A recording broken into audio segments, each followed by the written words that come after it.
Only together can we ensure the success upon which so many rely.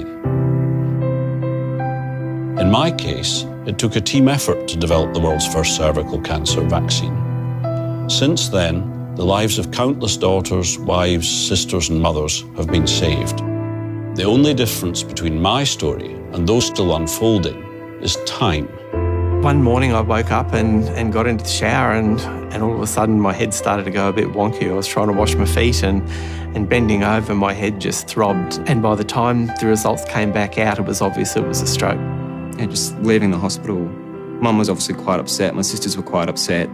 I kind of took the view that put my head in the sand, what I don't know can't hurt me. And I was finding that I was having difficulty in memory, I was having difficulty in completing the tasks that I needed to do, and I was going from bad to worse. I didn't think at one stage that I could cope any longer and that I was really dragging the family down. Each year around the world, millions of people die as the result of having a stroke, and millions more suffer very severe disabilities. When somebody has a stroke, no treatment can begin until they're transported to hospital and their brain is imaged and you determine what type of stroke it is, during which time they could be losing 2 million neurons per minute. So we've discovered a molecule and remarkably it's from a local spider, and what we've shown is that protein is able to protect the brain after stroke. You should be able to administer it to any stroke patient.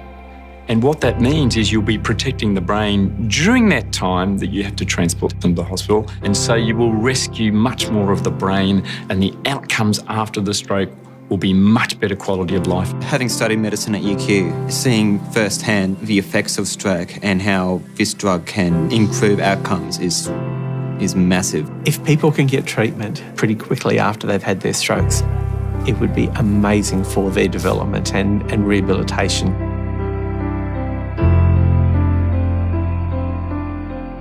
My parents had to go through a lot in their lives, so the life lesson is life isn't fair, but you got to keep pushing through and making sure you learn from every obstacle that you encounter. I escaped from Vietnam in a very small boat.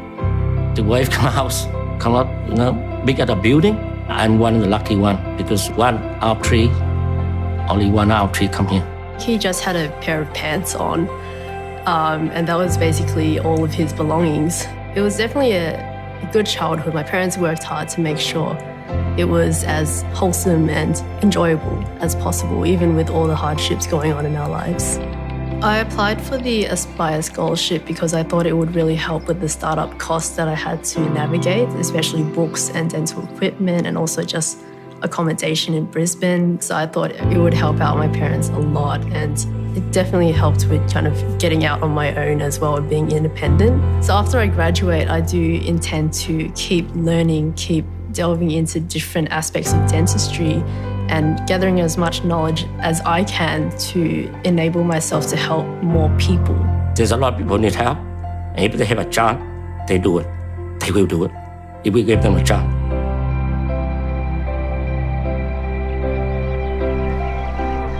I was born and raised in Stanthorpe and went to the local high school, got involved in a lot of sports. You know, the farm was always the centre of our universe. I guess I could sense from a pretty early age that things weren't too great. You know, I remember like a morning before school and Dad was just crying at the dining table, just bawling his eyes out, and we didn't really know what was wrong, but some contract had fell through with the trucks and he was just like, well, what am I going to do now? I've got nowhere to go to work this week. Those early years of high school were, really tough on my parents financially and emotionally. And then I got a phone call from my dad while I was actually at school, and it was during morning tea, and Dad was crying on the other line. It was at the point where we couldn't send Adam to university. You know, we couldn't fund it. We couldn't rent a house for him. We couldn't do anything. We were in a really bad way at that time. But as it turned out, he was crying because he said, you know, Adam, you've got the Young Achievers Scholarship. It was just, wow. My boy's going to uni. We've got photos in the house of him sitting on the steps of the uni. Very proud moment. I'm very proud of my achievements within the Young Achievers program. It's had such a great impact on myself, and it's having such a great impact on hundreds of students. I'm ready to start my career because of the Young Achievers program. We recognise that there will always be problems to solve, Universities are a great place to solve them because the expertise is there. But this is you investing in your future, in the future of your children, in the future of the world. Together, we ensure our greatest days lie ahead. Not if, when. The campaign to create change.